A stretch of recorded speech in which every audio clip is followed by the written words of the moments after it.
കർത്താവ് യേശു ക്രിസ്തുവിൻ്റെ നാമത്തിൽ പ്രഭാതവന്ദനം. റോമാലേഖനം 8-ാം അധ്യായം 26-ാം വാക്യം. ആത്മാവ് നമ്മുടെ ബലഹീനതയ്ക്ക് തുണ നിൽക്കുന്നു. വേണ്ടും പോലെ പ്രാർത്ഥിക്കേണ്ടത് എന്തെന്ന് നാം അറിയുന്നില്ലല്ലോ.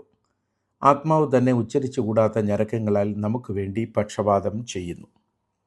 കർത്താവിൽ വിശ്വസ്ത ജീവിതം നയിക്കുന്ന വിശ്വാസികളെ ശക്തിപ്പെടുത്തുന്നത് അവരിൽ അധിവസിക്കുന്ന പരിശുദ്ധാത്മാവിൻ്റെ സാന്നിധ്യമാണ്. വ്യക്തിപരമായ പ്രാർത്ഥനാ ജീവിതവും പരിശുദ്ധാത്മാവും തമ്മിൽ അഭേദ്യമായ ബന്ധമാണുള്ളത്. തിരഞ്ഞെടുത്ത തിരുവചനത്തിൽ 2 പ്രാർത്ഥനയെപ്പറ്റി സൂചിപ്പിച്ചിട്ടുണ്ട്. വേണ്ടും പോലെ പ്രാർത്ഥിക്കേണ്ടത് എങ്ങനെയെന്ന് നാം അറിയുന്നില്ല.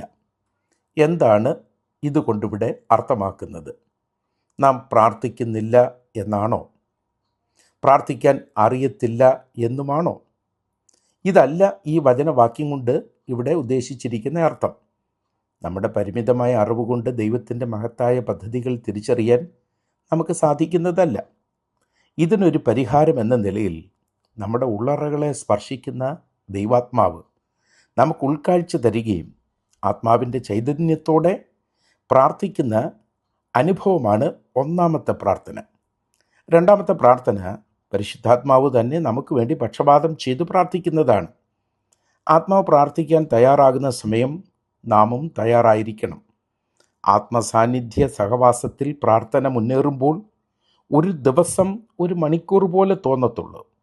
ആത്മസാന്നിധ്യമില്ലാത്ത പ്രാർത്ഥനകൾ 1 മിനിറ്റ് പോലും 1 മണിക്കൂറിന് പോലെ നമുക്ക് അനുഭവപ്പെടാൻ ഇടയാകും.